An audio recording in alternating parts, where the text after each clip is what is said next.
तो अब तक हम लोगों ने समझा श्रुति और स्मृति के बारे में। श्रुति के ग्रंथ कौन है आप समझ चुके हो। वेद उपनिषद एक ही है। और तंत्र के ग्रंथ वो श्रुति के अंतर्गत आते हैं और स्मृति के अंतर्गत होते हैं उनके अलावा और सारे ग्रंथ, जिसके अंतर्गत आते हैं पुराण, दर्शन और महाकाव्य। और स्मृति ग्रंथ, स्मृति ग्रंथ मतलब कि नहीं, मनुस्मृति, याज्ञवल्क्य स्मृति, ये स्मृति ग्रंथ होते हैं। वो सारे आते हैं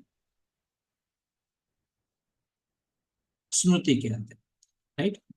तो आज यहाँ से हम शुरुआत करेंगे स्मृति के बारे में। ठीक है ना। तो सबसे पहले हम समझते हैं पुराणों के बारे में।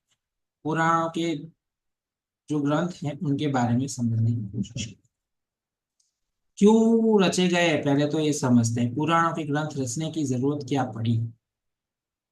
जैसे कि मैंने आपको उससे पहले भी बताया है कि हमारे भारतीय संस्कृति का एक वैभव रहा है ना, जो बहुत ही समृद्ध है ना? पूरी दुनिया एक तरफ और हमारी भारतीय संस्कृति एक तरफ।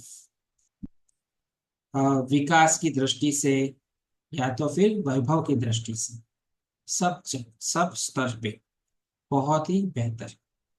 कई बार कोई लोग कहते हैं कि पुरानी बातें क्यों करते हो, आज की बात करो ना। हमें पुरानी बात इसलिए करनी है जिससे हमारा जो डूबा हुआ आत्मविश्वास है वो पहले से बेहतर हो जाए। जरूरी है ना। यदि हमें पता चले कि हम पहले बेहतर थे तो हमारा आत्मविश्वास कैसा बनेगा, हमें वापस ऐसे बेहतर बनना है ना। इसीलिए हमें समझना जरूरी है कि हम वास्तव में ऐसे ही हैं, परंतु हमें बेहतर बनना है तो याद करना पड़ेगा ना, पुराणों को क्यों रचना पड़ा।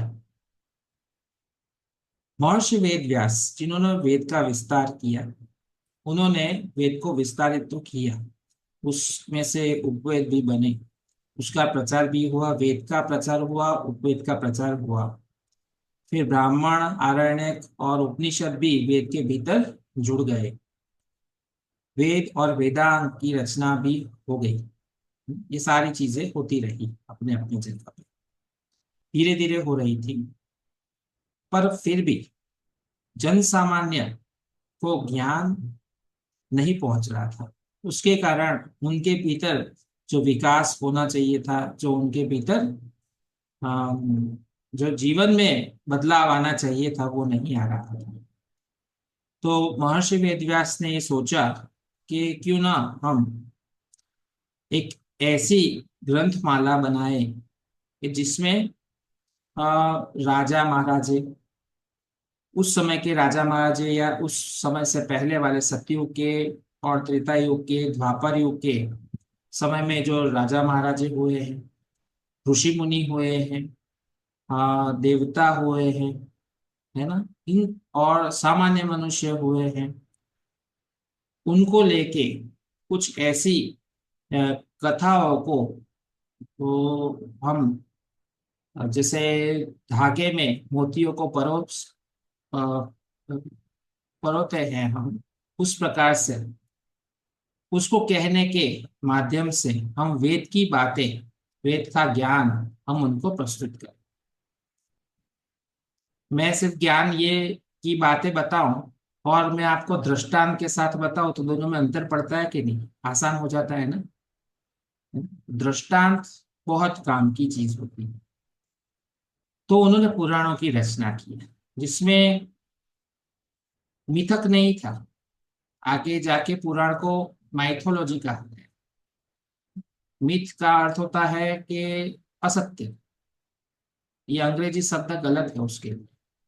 पुराण में जो भी पात्र कहे गए हैं वो सारे के सारे पात्र क्या होते हैं, असल में वो जीवन जी के गए हैं इस धरा पर, वो लोग। तो पुराणों की रचना किया उन्होंने। उन्होंने 18 पुराण बनाए एक एक करके, और इसके 3 विभाग किए उन्होंने। एक तो ब्रह्मा जी को मानने वाले लोगों के लिए कुछ पुराण, फिर कुछ पुराण उन्होंने बनाए विष्णु भगवान को मानने वाले लोगों के लिए, और कुछ उन्होंने भगवान शिव को मानने वाले लोगों के लिए पुराण बनाए।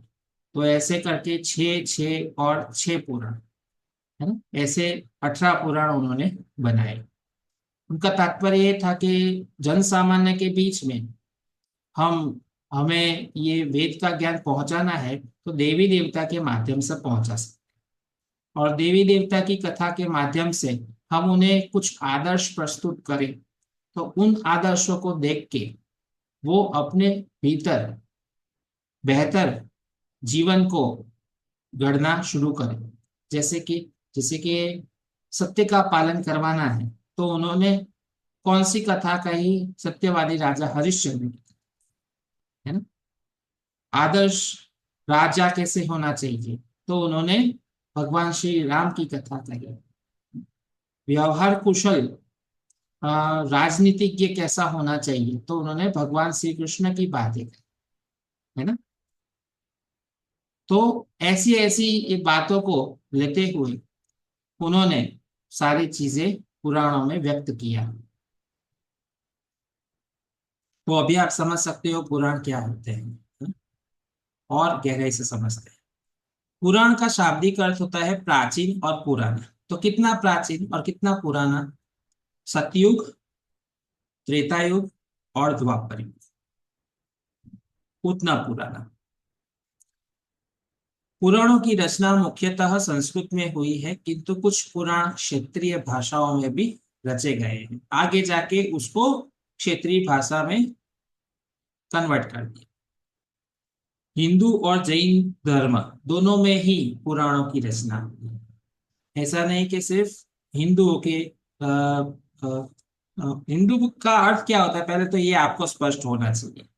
हम जब बोलते हैं ना हिंदू, ऐसा, तो यदि हम भौगोलिक दृष्टि से देखते हैं कि हिंदू का मतलब क्या होता है भौगोलिक दृष्टि से, नदी जो है, सिंधु नदी आप जानते हो, सिंधु नदी के इस पार रहने वाले जो भी लोग हैं वो क्या कहलाते हैं?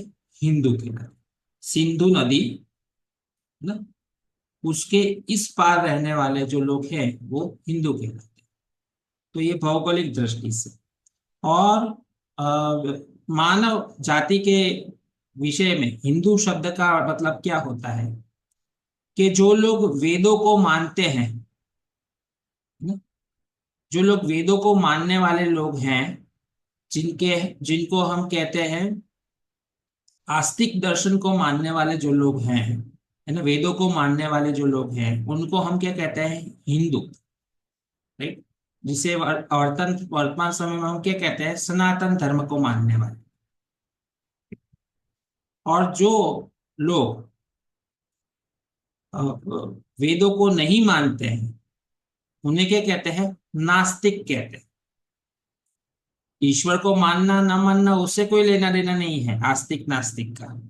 आस्तिक का मतलब क्या होता है? वेदों को मानने वाले आस्तिक कहलाते हैं, वेदों को न मानने वाले नास्तिक कहलाते हैं। तो जो हिंदू धर्म है, मतलब कि आस्तिक दर्शन को मानने वाले ना, वेद को मानने वाले। और नास्तिक दर्शन में क्या आता है? तीन दर्शन आते हैं: बौद्ध धर्म, जैन धर्म और चारवाक दर्शन। ठीक है? तो हिंदू और जैन मतलब कि आस्तिक और नास्तिक दर्शन, वेदों को जो मानते हैं वो उन्होंने भी और वेदों को जो नहीं मानते हैं उन लोगों ने भी पुराणों की रचना की। ठीक, ये मेरा कहने का था। इसलिए हिंदू और जैन दोनों ही धर्मों के वाङ्मय में पुराण मिलते हैं। वाङ्मय मतलब कि उनके शास्त्रों में छोटे और बड़े के भेद से 18 पुराण बताए। 18 पुराण महर्षि वेदव्यास ने रचे। जैन धर्म में जो बने वो अलग बात है।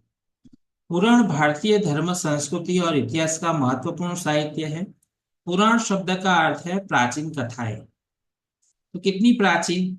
सतयुग की, त्रेता युग की और द्वापर युग की कथाएं। ये ग्रंथ वेदों के पूरक माने जाते हैं, मतलब कि वेदों को समझना है तो पहले पुराणों को समझना चाहिए।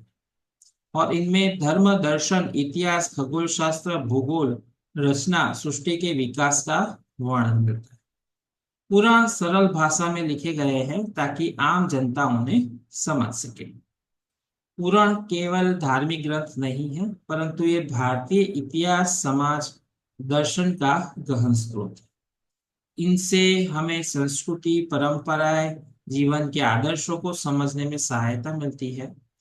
पुराणों की शिक्षाएं आज भी प्रासंगिक है और समाज को नैतिकता, धर्म और करुणा का संदेश